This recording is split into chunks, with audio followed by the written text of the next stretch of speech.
In the heart of eternity, when the skies still trembled with the echoes of creation, a radiant figure descended, carrying not a sword, but a message that could outshine the sun. His wings caught the light of ages, his voice rolled like distant thunder, and in his hands he held what no force of darkness could silence, the eternal gospel. This was no ordinary angel. This was a messenger whose words could pierce time itself. Welcome to Divine War Stories, where we uncover the battles beyond human sight, wars of light and shadow, of heaven's armies and the strategies of the unseen. Here, every story is more than history. It's a call to understand the eternal struggle and the victory promised from the beginning of time. Subscribe, and let your spirit awaken to the battles that shape eternity. He stood upon the horizon of the world, where heaven's gold met the blue of the seas, his presence bending the air like heat over summer field. The angel's eyes held the weight of endless ages, yet burned with a fierce hope as if he had just been given the message. Every step he took seemed to ripple through the fabric of time itself, as if earth could feel the arrival of something it had long forgotten. The eternal gospel was not written on parchment, nor carved in stone, but pulsed alive within him. It was a truth that never aged, a promise that had no cracks, a fire that no wind could extinguish. Nations would hear, kingdoms would rise or fall, and the hearts of men would be laid bare before its light. The first sound from his mouth was not speech, but a tone, deep and resonant, like the vibration of the earth before a quake. The birds in the air stilled mid-flight, the waves slowed as if waiting for permission to break again. "Fear God," his voice began, "and give him glory, for the hour of his judgment has come." It wasn't a threat, it was an awakening. Every syllable seemed to travel through flesh, bone, and soul, reaching places no human thought could go. Those who heard felt both an urge to bow and a need to run toward that voice, as though it carried the scent of home in a world long lost. Crowds gathered from cities and deserts alike, drawn by the sound that moved faster than rumor, stronger than wind. No walls could keep it out, no empire could silence it. The angel spoke of a creator who shaped the mountains with a whisper and weighed the oceans in the hollow of his hand. He spoke of a love so fierce it would not abandon its creation even when rebellion spread like a sickness through the human heart. The eternal gospel was not an escape from reality. It was reality breaking into the shadows, tearing away the false skies men had painted above themselves.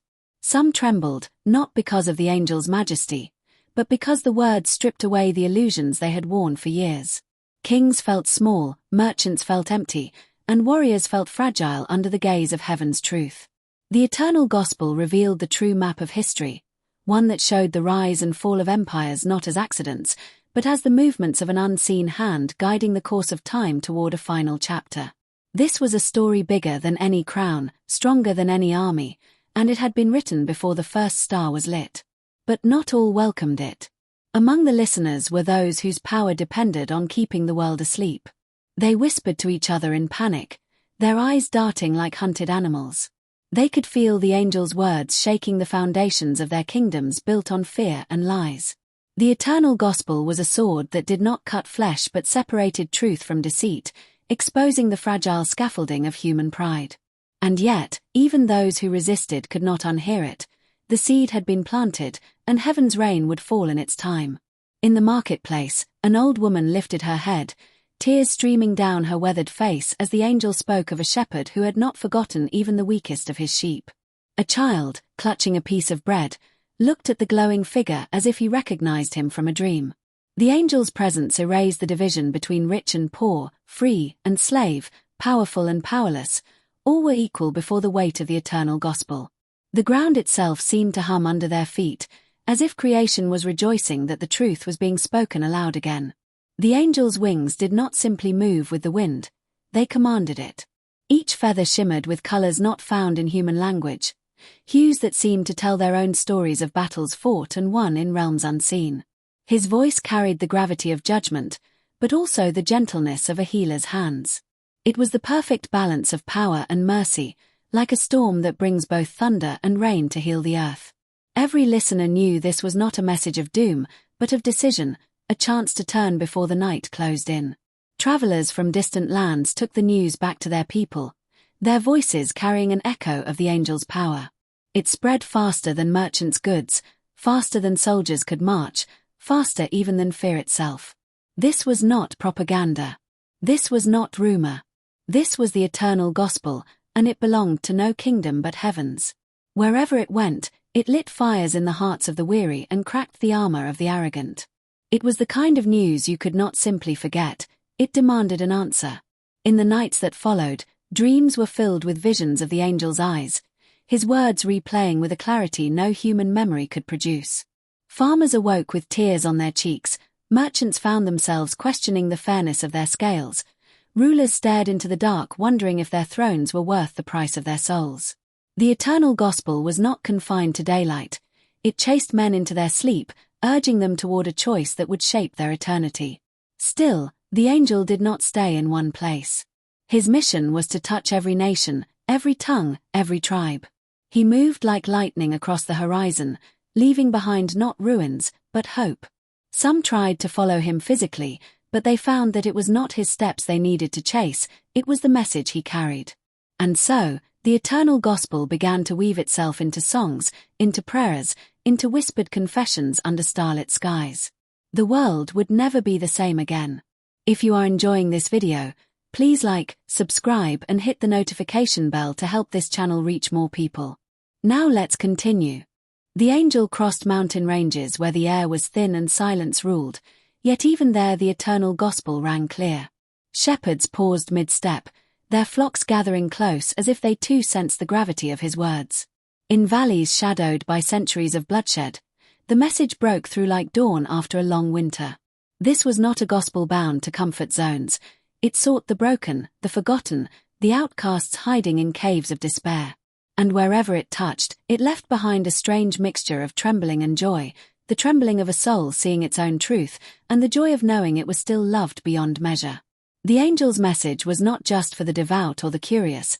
It was for kings who thought themselves untouchable, and for thieves who thought themselves beyond redemption. To the rulers, it was a reminder that crowns are borrowed and thrones are temporary. To the broken, it was a lifeline that said, "You are not too far gone." The eternal gospel broke every human category, shattering the idea that some were too high to need saving and others too low to deserve it. It pulled everyone onto the same ground before the Creator who made them. In the city gates, skeptics debated in circles, trying to explain away the events with logic, politics, or rumor. But for every argument they crafted, there was a story they could not silence: a man healed from bitterness, a family reconciled after decades, a heart that found peace for the first time. The eternal gospel did not need defending. It defended itself by transforming lives.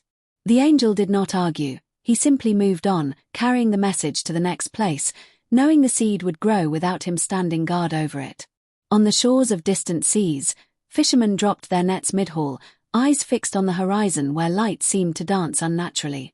The angel appeared not with fanfare, but with the quiet authority of one who has seen the beginning and knows the end. He spoke again of the Creator's worthiness to be worshipped, of the urgency to turn while there was still time. The eternal gospel was like the tide, unstoppable, returning again and again, reshaping the coastline of human hearts with every wave. Children were the quickest to believe. Perhaps it was because they had fewer walls to tear down. They listened wide-eyed, their small hands gripping each other, their laughter mixing with the solemnity of the message in a way only children could manage. They carried the news home, often with more conviction than the adults who heard it. And in their innocence, the eternal gospel found fertile ground, for their faith did not need convincing, it only needed the truth to be spoken. The angel's journey was relentless, as if he could hear the ticking of a cosmic clock no one else could perceive. Storms tried to block his path, yet parted as if commanded by the one who sent him. Darkness gathered in some places, whispering lies to drown out the truth, but the eternal gospel sliced through the shadows like a blade of pure light. Every word spoken seemed to carry the weight of finality, as if this was not merely a warning but the last call before a door closed forever. In the high towers of powerful cities, leaders listened in private chambers, their faces hidden behind curtains so no one would see their uncertainty. They feared losing their grip on the people, yet could not deny the pull of the message. The eternal gospel was dangerous to those who built empires on human pride, for it reminded the world that the true king already reigned, and his kingdom would not pass away. Some turned, surrendering quietly in the privacy of their rooms. Others doubled down, determined to silence what they could not control. The angel never asked for temples to be built in his honor, nor did he linger for praise. He was only a voice, a vessel for a message older than the stars. The glory belonged to the one who authored it, the one who had been patient for centuries, calling humanity back to himself. The eternal gospel was not about the messenger. It was about the king whose love had endured rebellion, whose justice was about to set all things right. And with every step, the angel drew the world closer to that moment. As he reached the last of the nations, the angel's light seemed even brighter, as if the message itself was completing its circuit around the globe. Those who had heard from afar now saw him with their own eyes, and the weight of his presence left them speechless. The eternal gospel was no longer just a story carried by others. It was here, in their midst, demanding an answer. And though the angel's mission would end, the message would not. It would live on in every heart that had been set ablaze by it. And so, the angel lifted his face toward the heavens, his wings unfurling wide as a great wind surged around him. He had done what he was sent to do. The eternal gospel had touched every tribe, language, and people. The choice now lay with humanity. Some would run toward the light, others would hide in the shadows. But no one could say they had not heard. As he rose into the sky, the air shimmered with the echo of his voice, a final invitation. Come. And in that word was the weight of eternity. If this story stirred you, let it move you deeper. Subscribe to Divine War Stories, and let's journey together through the battles that shape forever.